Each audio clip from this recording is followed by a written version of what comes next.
اپنے بچوں کو غیبت کا زہر نہ پلائیں۔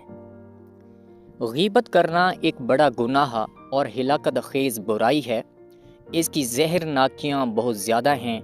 یہاں صرف یہ بتانا ہے کہ جب بڑے لوگ بچوں کے سامنے بڑوں کی غیبت کرتے ہیں تو غیبت کا زہر کس طرح بچوں کی رگوں میں سرائیت کر جاتا ہے اور پھر ان کی کتنی مسموم اٹھان ہوتی ہے۔ ایک خاتون کو اپنے سسرالی رشتہ داروں کی پیٹھ پیچھے برائی کرنے کا خاص شوق تھا۔ ان کے گھر جب کوئی پڑوسن یا سہیلی یا میکے کا کوئی رشتہ دار آتا تو وہ جی بھر کر اپنے سسرالی رشتہ داروں کی غیبت کیا کرتی تھی۔ ان کے بچے بھی غور سے ان کی غیبتوں کو سنا کرتے تھے۔ بچے ذرا بڑے ہوئے تو انہوں نے خود ان بچوں سے ان کے دادا دادی، چچاؤں چچیوں اور پھوپھیوں کی برائیاں اور خامیاں بیان کرنا شروع کر دیے۔ بڑے ہوتے ہوئے لڑکوں کا ذہن یہ بنا کہ ان کے خاندان کے سب لوگ بہت خراب، ان کے بدخواہ، ان کے والدین کی حق تلفی کرنے والے ہیں۔ پورے خاندان میں صرف ان کے امی ابو اچھے ہیں، باقی سب خراب ہیں۔ کچھ عرصے بعد ان کے دل سے ان کے امی ابو کا احترام بھی کم ہونے لگا، کیونکہ فطری طور پر یہ باور کرنا ممکن نہیں تھا کہ دادا دادی اور سارے چچا اور ساری پھوپھیاں تو خراب ہیں، صرف ابو جان گندگی کے ڈھیر میں گلاب کا پاکیزہ پھول ہیں۔ احترام کا پورا محل کھنڈر بن جائے تو ایک سالم دیوار بھی بدنما ہی لگتی ہے۔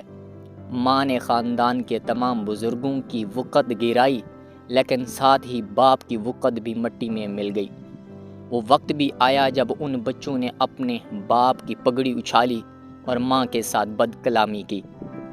لڑکیوں کا ذہن یہ بنا کہ سسرال ایک ایسا گھر ہوتا ہے جس میں شوہر کے سوا سب لوگ نہایت شرپسند اور قابل نفرت ہوتے ہیں۔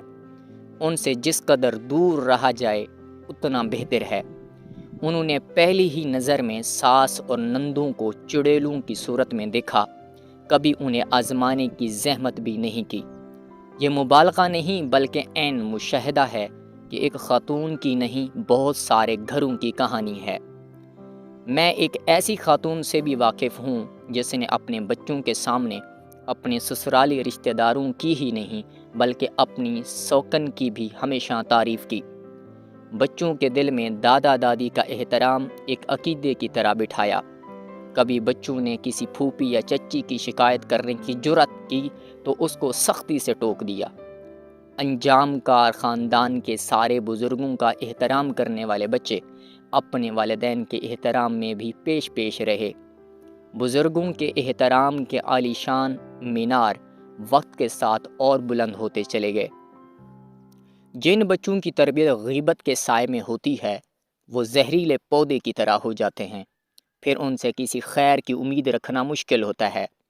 ان کی نظر میں ہر شخص نہایت برا، خود غرض اور قابل نفرت ہوتا ہے، جبکہ انہی بچوں کے معصوم ذہن کو اگر غیبت کے زہر سے بچائیں اور ان کے دلوں میں رشتہ داروں کے لیے احترام اور محبت کو پروان چڑھائیں اور ان کے سامنے دل کھول کر ان کے بڑوں کی خوبیوں کو بیان کریں تو وہ پورے خاندان کے لیے ایک سایہ دار درخت بن جاتے ہیں، جس کے پھول بہت خوشبودار اور پھل نہایت شیرین ہوتے ہیں۔